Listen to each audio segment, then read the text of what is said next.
বহু অপেক্ষাৰ অন্ত পেলাই অৱশেষত ৰাজ্যবাসীয়ে লাভ কৰিবলৈ গৈ আছে এটা ভাল খবৰ আৰু এই ভাল খবৰ নিশ্চয়কৈ গম পাইছে বৰ্তমান মই ক'ত উপস্থিত হৈছোহি এয়া হৈছে গুৱাহাটী মহানগৰীৰ ৰুক্মিণী গাঁৱৰ যি ভগদত্ত উৰণ সেতু দ্বিতীয় আজি যেহেতু শুভ উদ্বোধন হ'বলৈ গৈ আছে আজি মুকলি হ'বলৈ গৈ আছে বিশেষ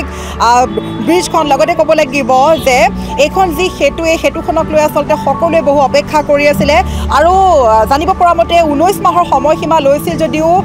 প্ৰায় 9 মাহৰ ভিতৰতে সম্পূৰ্ণ কাম কাজ কৰি শেষ কৰিছিলে মেৰামতি শেষ কৰিছিলে আৰু অৱশেষত আজিৰ দিনটোৰ বাবে সকলোৱে অপেক্ষা কৰি আছিল আৰু আজি কেইটামান মুহূৰ্তৰ পিছতে ৰাজ্যবাসীয়ে লাভ কৰিবলৈ গৈ আছে আন এখন সেতু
মোৰ সতীৰ্থই দেখাই আছে সমগ্ৰ দৃশ্য কিদৰে খুব সুন্দৰভাৱে প্ৰস্তুত কৰি উলিয়াইছে বিশেষ ভগদত্ত উৰণ সেতু আৰু এইখিনি ক'ব লাগিব যে প্ৰায় 112 কোটি টকাৰ ব্যয়েৰে এই বিশেষ ব্ৰিজখন মুকলি কৰিবলৈ গৈ আছে আৰু লগতে ক'ব লাগিব যে প্ৰায় 700 মিটাৰ দৈৰ্ঘ্যৰ এই বিশেষ ব্ৰিজখন ইতিমধ্যে খুব সুন্দৰ লাইটিঙৰ ব্যৱস্থা কৰা হৈছে লগতে আমি যদি মন কৰোঁ আমাৰ সোঁফালে বাওঁফালে সম্পূৰ্ণ ধুনীয়া ৰং তুলিকাৰে সজ্জীৱিত কৰি তুলিছে আৰু লগতে ব্ৰিজৰ তলত যিবিলাক আচলতে ডিভাইডাৰ আছে তাত দেখা গৈছে যে বিভিন্ন অংকন কৰিবলৈ বাকী আছে বিভিন্ন ছবিসমূহ অংকন বাকী আছে আৰু খুব সুন্দৰভাৱে ৰং তুলিকাৰে অংকন কৰি তুলিব মুঠৰ ওপৰত ৰঙীন হৈ পৰিব এই বিশেষ ভগদত্ত উৰণ দ্বিতীয় দলংখন আৰু এই ব্ৰিজখনৰ কথা ক'ব লাগিব যে প্ৰত্যেক দৰ্শককে আচলতে যি যানজঁটৰ সমস্যা হৈছে প্ৰত্যেকগৰাকী মহানগৰবাসীয়ে ভুক্তভোগী আৰু যি কৃত্ৰিম বানপানী এজাক বৰষুণতে কৃত্ৰিম বানপানীৰ সৃষ্টি হয় গতিকে সেইসকল দৰ্শকক আমি জনাবলৈ বিচাৰিছোঁ যে খুবেই ভাল খবৰ কেইটামান মুহূৰ্তৰ পিছতেই মুকলি হ'বলৈ গৈ আছে এই বিশেষ উৰণ সেতুখন যিখন উৰণ সেতুৰ নাম ৰখা হৈছে ভগদত্ত উৰণ সেতু দ্বিতীয় মই পুনৰবাৰ সতীৰ্থক অনুৰোধ জনাম কিদৰে আচলতে লাইটিঙৰ পৰা সকলো ব্যৱস্থা কৰিছে ৰাজ্য চৰকাৰে যদি আপোনালোকে ভালদৰে প্ৰত্যক্ষ কৰে আমাৰ সোঁফালে বাওঁফালে সম্পূৰ্ণৰূপে আচলতে ৰং তুলিকাৰে ভৰাই তুলিছে এই বিশেষ ব্ৰিজখন আৰু খুবেই চকুত লগা হৈছে প্ৰায় 700 মিটাৰ দৈৰ্ঘ্যৰ বুলি ক'ব লাগিব আৰু লগতে ক'ব লাগিব যে এখন খুবেই সকলোৰে কামত আহিবলগীয়া যিহেতু আমি বাৰে বাৰে কম ডাউনটাউন এৰিয়াত যথেষ্ট ভিৰ হয় যথেষ্ট ভিৰৰ সন্মুখীন হয় আৰু লগতে কেৱল ভিৰেই নহয় আমি যদি মন কৰোঁ ডাউনটাউনত যথেষ্ট কৃত্ৰিম বানপানীৰ সৃষ্টি হোৱা পৰিলক্ষিত হয় গতিকে এতিয়া সেইসমূহ ৰুধিবলৈ গৈ আছে এই বিশেষ সেতুখনে আমি পুনৰবাৰ কৈছোঁ যে ভগদত্ত উৰণ সেতু দ্বিতীয় কেইটামান মুহূৰ্তৰ পিছতে ৰাজ্যবাসীলৈ মুকলি কৰি দিব ৰাজ্যৰ মুখ্যমন্ত্ৰী হিমন্ত বিশ্ব